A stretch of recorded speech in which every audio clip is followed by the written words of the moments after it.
कक्षा दशम सामाजिक विज्ञान। भैया बहनों, सामाजिक विज्ञान में हम राजनीति विज्ञान पर चर्चा कर रहे थे। तो आइए कल के टॉपिक को थोड़ा सा आगे हम ले चलते हैं।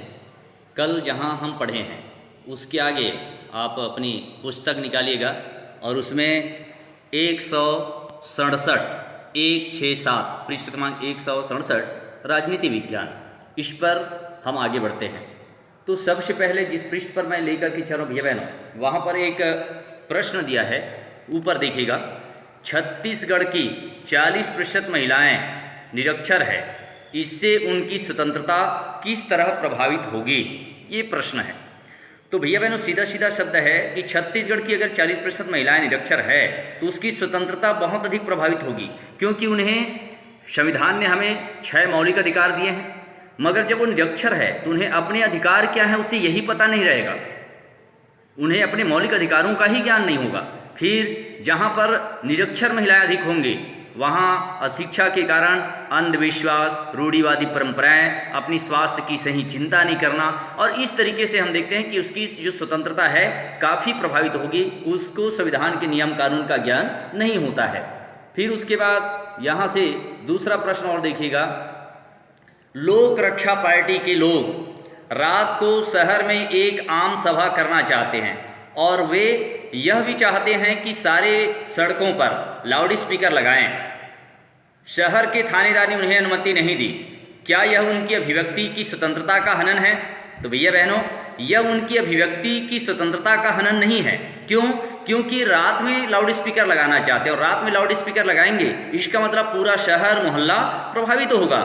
मगर स्वतंत्रता हमें है, मगर इसका मतलब उसने और क्या कहा कि स्वतंत्रता का मतलब ये नहीं है कि हमारे कारण किसी को असुविधा या परेशानी हो। तो इसलिए अगर रात में लाउड स्पीकर लगाया जाता है तो इससे आम लोगों को असुविधा होगी, परेशानी होगी। अतः हम यह कह सकते हैं कि यह उनकी अभिव्यक्ति की स्वतंत्रता का हनन नहीं है, बल्कि यह स्वतंत्रता का दुरुपयोग हो रहा है। भैया बहनों, तो इस तरीके से यहाँ स्वतंत्रता को जानने का हम प्रयास कर रहे हैं। अब चलिए इसमें आगे और चलते हैं। प्रतिष्ठा और अवसर की क्षमता। यहाँ ध्यान देने की बात यह है कि संविधान 2 तरह की क्षमता की बात कर रहा है, प्रतिष्ठा और अवसर की। प्रतिष्ठा की समानता भारत में कई मायनों में अत्यधिक महत्वपूर्ण रही है। सदियों से हमारे समाज में पितृसत्ता, जातिवाद और सामंतवाद के चलते हैसियत या प्रतिष्ठा में बहुत असमानता थी। यहाँ तक कि कुछ लोगों को अस्पृश्य भी माना गया और इस कारण वे अनेक अधिकारों से वंचित रहे। दूसरी ओर समाज में कई श्रेणियां बनी हुई थी जिनको विशेषाधिकार प्राप्त था। उदाहरण के लिए राज परिवार, पहले राजा महाराजा हुआ करता था। जैसे कि आप जानते हैं हमारे छत्तीसगढ़ में भी 36 राजाओं का गढ़ बना हुआ था, इसी के कारण ही हमारे राज्य का नाम छत्तीसगढ़ है। तो प्यारे भैया बहनों, जो राजा के कुल से या राजा के वंशज हैं या राजा के परिवार से हैं तो उनको विशेष दर्जा दिया जाता था, मतलब उनमें ऐसा एक अलग सम्मान दिया जाता था कि यह विशेष जाति वर्ग का है, ये राजा खानदान से हैं, और इससे समाज में विशेष दर्जा या सम्मान की नज़र से देखा जाता था। इसके अलावा कई लोग जो अंग्रेजी शासन के समय उनके वफादार थे, अर्थात जो अंग्रेजों के साथ ज़्यादा जुड़े हुए थे, उनको शासन की ओर से विशेष दर्जा प्राप्त था कि ये अंग्रेजों के विशेष खास वफादार आदमी हैं, और इसलिए उनको विशेष दर्जा या विशेष सम्मान की नज़र से देखा जाता था। तो इन असमानताओं को खत्म करने की बात की गई ताकि हर व्यक्ति अपनी मनचाहा जीवन जी सके और अपने मनचाहे काम कर पाए। इसके लिए 2 तरह के कदम उठाए गए। पहला, कानून की दृष्टि में सबको समान दर्जा दिया गया, यानी राजा हो या भिखारी, दलित हो या सवर्ण, महिला हो या पुरुष, सब के लिए एक ही कानून होगा। अर्थात अगर राजा भी है और अगर वह गलत करता है तो संविधान की नज़र में वह भी दंड का भागीदार है। जितना एक गरीब या एक भिखारी दोषी पाया जाता है, जिसको दंड जितना मिलता है, अगर राजा भी गलती करे तो उसको ऐसा ही दंड दिया जाएगा। फिर चाहे वो महिला हो या पुरुष, हमारे देश में नियम कानून सब के लिए एक जैसा रहेगा। फिर आगे हम दूसरी बात करें, सार्वजनिक जीवन में हम देखते हैं तो लिंग, जाति, धर्म, भाषा आदि के आधार पर भेदभाव को खत्म किया गया। यानी चाहे वह किसी भी जाति का हो, किसी भी धर्म का मानने वाला हो, चाहे वह महिला हो या पुरुष हो, यानी कोई भी नागरिक भारत के किसी भी सार्वजनिक पद को हासिल कर सकता है। अगर वह प्रधानमंत्री बनना चाहे मगर एक महिला है तो वो प्रधानमंत्री बन सकती है, जैसे हमारे देश में इंदिरा गांधी प्रधानमंत्री बनी। राष्ट्रपति के पद पर हम देखते हैं श्रीमती प्रतिभा पाटिल एक महिला होकर के हमारे देश के सर्वोच्च पद को उन्होंने क्या किया है, सुशोभित किया है। कहने का मतलब यह है भैया बहनों कि आज महिला भी डॉक्टर बन सकती हैं, इंजीनियर बन सकती हैं। यहाँ तक हम देखते हैं देश के हमारे आर्मी बटालियन में भी महिलाओं की भागीदारी है। और इस तरीके से हम देखते हैं कि सार्वजनिक सुविधाओं का उपयोग महिला पुरुष चाहे वह किसी भी जाति धर्म का हो उसके साथ कोई भेदभाव नहीं किया जा सकता। संविधान सबको अवसर की समानता दिए जाने की बात करता है।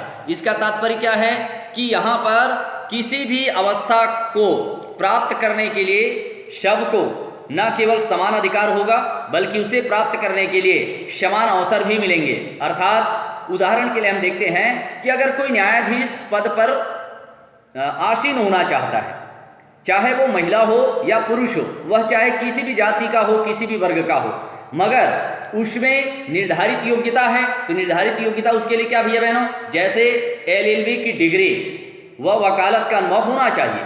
मगर महिला है या पुरुष अगर उसके पास ये योग्यता है तो वह इसके लिए आवेदन कर सकता है और वह अपनी योग्यता के आधार पर वकालत का अनुभव भारत के हर नागरिक के लिए खुला है। वह भी लिंग जाति धर्म या भाषा के आधार पर भेदभाव न करके उसे इस पद को प्राप्त करने का अधिकार दिया गया है।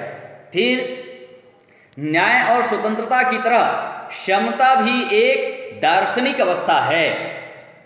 हर इंसान को चाहे वह स्त्री हो या पुरुष, अमीर हो या गरीब, शारीरिक रूप से पूर्ण हो या सक्षम, बच्चा हो या वृद्ध, किसी भी धर्म जाति या क्षेत्र का हो, चाहे वह हमारे भारत के किसी भी राज्य का रहने वाला हो, किसी भी प्रांत का रहने वाला हो, चाहे वो मराठी हो, गुजराती हो, उड़िया हो, चाहे कोई भी भाषा के या कोई भी राज्य के रहने वाले हों, अगर उसमें योग्यता है और वह सक्षम है, जो अपेक्षित योग्यताएं अगर उसके पास है तो वह भी भारत में कोई भी पद को प्राप्त कर सकता है, उसको अवसर मिलेगा।